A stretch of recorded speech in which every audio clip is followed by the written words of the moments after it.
বাংলাদেশ আওয়ামী লীগের নেতা কর্মীরা রক্ত দিয়ে জীবন দিয়ে দেশ রক্ষা করেছে, গণতন্ত্র পুনরুদ্ধারের সংগ্রামে নেতৃত্ব দিয়েছে। এমনিতে শুধুমাত্র আইন শৃঙ্খলা বাহিনী নয়, রাস্তায় আপনি জানেন মিলিশিয়া বাহিনী রয়েছে। রাস্তায় আপনি দেখেছেন গতকাল জামাত শিবির কিভাবে করে ক্রিকেট খেলার স্টাম্প নিয়ে রেডি ছিল, এর আড়ালে অস্ত্র নিয়েও তারা প্রস্তুত ছিল বলে আমরা শুনেছি। তো এগুলো কিভাবে করে আপনারা মোকাবেলা করবেন? প্রথম কথা হচ্ছে ৭১ সালেও কিন্তু ওরা এই রাজাকার আর আল শামস আল বদর বাহিনী তৈরি করেছিল। পরিণতি কি হয়েছে? মাত্র ৬ মাসেই প্রমাণিত হয়েছে। অর্থাৎ যদিও যুদ্ধটা স্বাধীনতা যুদ্ধ ৯ মাসে, কিন্তু ওরা রাজাকার আল বদর আল শামস বাহিনী গঠন করার পরে ৬ মাসের বেশি টিকতে পারে নাই। কাজেই আমাদের কাছে ইতিহাস সাক্ষ্য দেয় যে ইতিহাস আমাদের পক্ষে। এক। দুই হচ্ছে কালকে ছাত্র শিবিরের একটা মিছিল আমরা দেখেছি। আগের দিন সন্ধ্যায় যখন ডাকসু থেকে ওরা মিছিলের আহ্বান জানালো, তখন সেই মিছিলে লোকজন ছিল না। ১০০-২-৩ লোকের বেশি একটা হবে না, কারণ ওরা সন্ধ্যা ৬টায় ডাকসু থেকে ভবন থেকে মিছিল বের করবে, ঘন্টার পর ঘন্টা ওয়েট করছিল, লোকজন আসছিল না, কোন রকম জোড়াদাড়ি দিয়ে একটা মিছিল করেছে। ঢাকা ইউনিভার্সিটি ক্যাম্পাস থেকে জনগণের ছাত্রদের সমর্থন না পেয়ে ওরা বহিরাগত লোক নিয়ে ঢাকা কলেজ, তিতুমির কিনা বলে সিটি কলেজের আশপাশ থেকে, নিউ মার্কেট থেকে টোকায় নিয়ে ইউনিভার্সিটিতে এসে রাজু ভাস্কর্য মিছিল করেছে। কাজেই সেই মিছিলটা অ্যাপারেন্টলি খুব লম্বা হলেও আপনি যদি খুব ক্লোজ নিয়ে জুম করে দেখেন খুব বেশি লোক ছিল না। কাজেই ওদেরকে অন্তত, আপনি বিশ্ববিদ্যালয়ের আঙিনায় বড় হওয়া মানুষ, আপনি দেখেছেন, আপনি রাজনৈতিক পরিবারের মানুষ, সাংবাদিকতা করেছেন, বিশ্ববিদ্যালয় থেকে একটা হলের ছাত্রছাত্রীরা যদি বেরিয়ে আসে ওদেরকে ধাওয়া দিতে, যেমন বহু বড় বড় কথা বলেছিলেন এনসিপি যে আওয়ামী লীগকে মোকাবেলা করতে হাসনা দিয়ে নাম, যেই পাবলিক লাইব্রেরিতে ছোট্ট একটা শব্দ হলো টায়ার পাংচারের অথবা কি একটা শব্দ হলো, ঝেড়ে দৌড়। আমি পরশুদিন তাদের কথাই বলছি, পাবলিক লাইব্রেরিতে ওদের কি একটা ডিজিটাল এক্সিবিশন কি একটা ছিল, বাইরে একটা ছোট্ট শব্দ হয়েছে, কিসের শব্দ জানি না, পটকা হতে পারে, হাত বোমা হতে পারে, যা কিছু হতে পারে, তাতেই ঝেড়ে দৌড়। কাজে এই জিনিস যে 10 মিনিটের বেশি টিকান না। আওয়ামী লীগ যদি তার নিজস্ব মূর্তিতে বেরিয়ে আসে, আওয়ামী লীগের যে ঐতিহ্য, পাকিস্তানিদের মোকাবেলা করার যে সংগ্রামী ঐতিহ্য রয়েছে, জিয়া এরশাদ, খালেদা জিয়া, সন্ত্রাস, সাম্প্রদায়িকতা, মৌলবাদকে মোকাবেলা করার যে ঐতিহাসিক তার ঐতিহ্য রয়েছে, সেই রুদ্ররূপে আওয়ামী লীগ ফিরে এলে এই আবর্জনা 10 মিনিটে ভেসে যাবে। কিন্তু তাদের হাতে প্রচুর পরিমাণে অস্ত্র আছে বলে আমরা শুনেছি। জেলখানাগুলো থেকে যে অস্ত্র লুট করা হয়েছে, সেই অস্ত্র, বিদেশ থেকে অস্ত্র এসেছে, সবকিছু মিলিয়ে জিনিসটা রক্তক্ষয়ী হবে কিনা? শুধু অস্ত্র না, ওরা স্বীকৃত যে শীর্ষ সন্ত্রাসী তাদেরকে যে কারাগার থেকে ছেড়ে দিয়েছে, Hizbut Tahrir, Ansarullah Bangla team, JMB, যারা সন্ত্রাসী জঙ্গি তৎপরতার কারণে জেলে ছিল, তারা আজকে মুক্ত বাতাসে, মুক্ত বিহঙ্গের মতো ঘুরে বেড়াচ্ছে। ওদের হাতে বিডিআর মিলিটারিতে যারা সেনা সদস্যদের হত্যা করেছে তাদেরকে ওরা যেখান থেকে ছেড়ে দিয়েছে, যারা আবরারকে হত্যা করেছে তাদেরকে ছেড়ে দিয়েছে, অর্থাৎ সকল খুনিদেরকে ওরা ছেড়ে দিয়েছে। এবং পাকিস্তান থেকে জঙ্গিরা এসে প্রশিক্ষণ দিচ্ছে। এই যে ৯,০০০ মিলিশিয়া তৈরি করেছে, পাকিস্তান থেকে হিজবুত তাহরীর, জয়শে মোহাম্মদের জঙ্গিরা এসে এদের প্রশিক্ষণ দিয়েছে। আমাদের কাছে জনগণের শক্তি সবচেয়ে বড় শক্তি। এর চেয়ে আরো আধুনিক, আরো প্রশিক্ষিত পাকিস্তান সেনাবাহিনীর ১ লক্ষ কিন্তু হাঁটু গেড়ে মাথা নিচু করে সারেন্ডার করতে বাধ্য হয়েছিল। কাজেই ওটা আমাদের প্রেরণার জায়গা। আমরা জামাত শিবিরকে এবং তাদের দোসরকে মোকাবেলা করেই কিন্তু গণতান্ত্রিক যাত্রাকে অব্যাহত রেখেছি, গণতন্ত্র পুনরুদ্ধার করেছি, গণতন্ত্র উত্তরণের যাত্রায় আমরা জয়ী হয়েছি। সে কারণেই আমরা মোটেও বিচলিত নই। হ্যাঁ, রক্তক্ষয় হয়তো হবে, হয়তো মানুষের জীবন যাবে, কিন্তু বাংলাদেশ আওয়ামী লীগের নেতা কর্মীরা রক্ত দিয়ে জীবন দিয়ে দেশ রক্ষা করেছে, গণতন্ত্র পুনরুদ্ধারের সংগ্রামে নেতৃত্ব দিয়েছে। আপনার মনে থাকার কথা যে মুক্তিযুদ্ধে ৩০ লক্ষ মানুষ শহীদ হয়েছে। শ্রদ্ধা জানিয়ে বলি, প্রত্যক্ষ মুক্তিযুদ্ধে একমাত্র ছাত্রলীগ হচ্ছে যেই ছাত্র সংগঠন, একটা সংগঠনের কমপক্ষে ৫০,০০০ প্রত্যক্ষ কর্মী যুদ্ধে গিয়ে জীবন দিয়েছে। এটা হচ্ছে বাংলাদেশ ছাত্রলীগের কর্মী মুক্তিযুদ্ধে।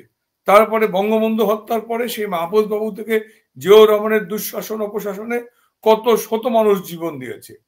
82 থেকে 90 এরশাদ বিরোধী আন্দোলনে 230 জন আমাদের নেতাকর্মী জীবন দিয়েছে। সেলিম, দেলোয়ার, রাউফুল বসিনিয়া, জাফর, জয়নাল, কাঞ্চল, মোজাম্মেল থেকে শুরু করে সর্বশেষ ওই যে আমাদের বরিশালের সোহেল পর্যন্ত। অর্থাৎ খালেদা, এরপরে খালেদা জিয়া বিরোধী আন্দোলন 91 থেকে 96, ভোটার অধিকার, ভোট ও ভাতের অধিকার পুনঃপ্রতিষ্ঠার সংগ্রামে 139 জন আওয়ামী লীগ, ছাত্রলীগ, যুবলীগের নেতাকর্মী জীবন দিয়েছে। নূর হোসেন বুক এবং পিঠকে জীবন্ত পোস্টার বানিয়ে ছুটে এসে আত্মত্যাগ করেছে গণতন্ত্রের জন্য 1987 সালের 10ই নভেম্বর। কাজেই স্বৈরাচারের বিরুদ্ধে লড়াই করে রক্ত দিয়ে জীবন দিয়ে দেশ রক্ষা আওয়ামী লীগের ঐতিহ্যের একটি অংশ। আমি জানি ওদের হাতে অবৈধ অস্ত্র আছে, শীর্ষ সন্ত্রাসীরা আছে, জঙ্গিরা আছে, প্রশিক্ষিত জঙ্গিরা আছে। তারপরেও সবার আগে দেশ রক্ষার জন্য, নেত্রীকে রক্ষার জন্য। বঙ্গবন্ধু কন্যা হচ্ছে বাংলা নামক জাতিরাষ্ট্রের অস্তিত্বের প্রতীক। আমরা শুধু নয়, বাংলাদেশ মনে করে শেখ হাসিনা বাঁচতেই এই বাংলাদেশটা বাঁচবে। আজকে যারা প্রহসনের বিচারে পূর্ব নির্ধারিত রায় ঘোষণার মধ্য দিয়ে নেত্রীকে রাজনীতি থেকে নির্বাচনে পাঠাতে চান, তাদের বিরুদ্ধে জনগণের সমর্থন আছে। তাদের বিরুদ্ধে জনগণ সোচ্চার বিধায় কিন্তু নীরব যে আমাদের কর্মসূচি ছিল, কি বলে, লকডাউন, সেটি প্রত্যাশার অতিরিক্ত সফল হয়েছে। আশা করি এই জনগণের সমর্থন নিয়েই আমরা এই দুঃশাসনকে রুখে দেব এবং প্রহসনের এই বিচার নাটক মঞ্চস্থ বন্ধ করতে ওদেরকে বাধ্য করব। আওয়ামী লীগের কেন্দ্রীয় কার্যালয়ে আগুন দেয়া হলো, গতকালও বঙ্গবন্ধুর মুরাল ভাঙচুর করা হলো, কি ব্যবস্থা নেবেন? শুধু বঙ্গবন্ধুর মুরাল ভাঙচুর করা হয়েছে, ওখানে 71-এ পাকিস্তানিদের পরাজয়ের যে মুরালটা ছিল, অর্থাৎ পাকিস্তানিরা সারেন্ডার করছে, সেই মুরালটা ছিল, সেগুলো ভাঙা হয়েছে। বুঝাই যায় যে ওরা বাংলাদেশের স্বাধীনতাকে অস্বীকার করতে চায়। বুঝাই যায় ওরা যেহেতু আওয়ামী লীগ মুক্তিযুদ্ধে নেতৃত্ব দিয়েছে, সেই কারণে আওয়ামী লীগকে ওরা নিশ্চিহ্ন করতে চায়। আমরা আগেই বলেছি, গতকালকের প্রোগ্রাম ছিল আমাদের কমপ্লিট লকডাউন, ঘরে থাকা। প্রত্যক্ষ সহিংসতা অথবা প্রত্যক্ষভাবে রাজনৈতিকভাবে মাঠে থাকার আহ্বান থেকে আমরা দূরে ছিলাম, যে নীরব প্রতিবাদটা হোক, জনগণ বা সাধারণ মানুষের জানমালের ক্ষতি হোক, তা আমরা চাইনি। যদি আমাদেরকে বাধ্য করে, যদি এই ফ্যাসিস্টের দোসররা আমাদেরকে বাধ্য করে, তাহলে কিন্তু আওয়ামী লীগ তার সেই যে রাজনৈতিকভাবে মোকাবেলার যে মূর্তি, তার যে অর্থাৎ আওয়ামী লীগ রাজনৈতিক অভিজ্ঞ দল, কোন ক্ষেত্রে কখন কোন বিবেচনা নিতে হবে, কোনটা সিদ্ধান্ত নিতে হবে, সময়টা ঠিক করে দেবে। কুকুরের জন্য মুগুর, যে গান শুনে তাকে গান শোনাবো, যিনি খেলা দেখতে পছন্দ করেন তাকে খেলা দেখাবো, কুকুর ঘেউ ঘেউ করলে তাকে মুগুর দিয়ে তারা করবো। কথা পরিষ্কার। এমনিতে আইসিটিতে শেখ হাসিনা তার বিবিসির সঙ্গে সাক্ষাৎকার দিয়েছেন, সেখানে এই কোর্টকে ক্যাঙ্গারু কোর্ট বলেছেন। তো 17 তারিখ যদি রায় ঘোষণা করে শেখ হাসিনার বিরুদ্ধে কোনো, সে তারপরে আপনারা কি ধরনের কর্মসূচি নেবেন? আমরা বাংলাদেশের আওয়ামী লীগের সেন্ট্রাল ওয়ার্কিং কমিটি এবং জনপ্রতিনিধি সহযোগী সংগঠন নেতৃবৃন্দের সাথে in person and virtual meeting গুলো প্রায়ই করি। অর্থাৎ যারা পার্লামেন্টের মেম্বার আছেন, যারা ওয়ার্কিং কমিটির মেম্বার আছেন, যারা সহযোগী সংগঠনের নেতারা যে যেখানে আছেন, সবার ইন পার্সন তারাও আমরা একসাথে একত্রিত হই এবং বাকিদেরকে ভার্চুয়ালি কানেক্ট করি। কানেক্ট করে এখন পর্যন্ত আমরা সবার মতামত নিয়ে দলীয় কর্মসূচি ঠিক করি। যেমন আজকেই আমাদের মিটিং ছিল। আজকের মিটিংয়ে 17 তারিখে ওরা পূর্ব নির্ধারিত পরিকল্পিত রায় ঘোষণা করতে পারে, যেটি আপনি দেখবেন।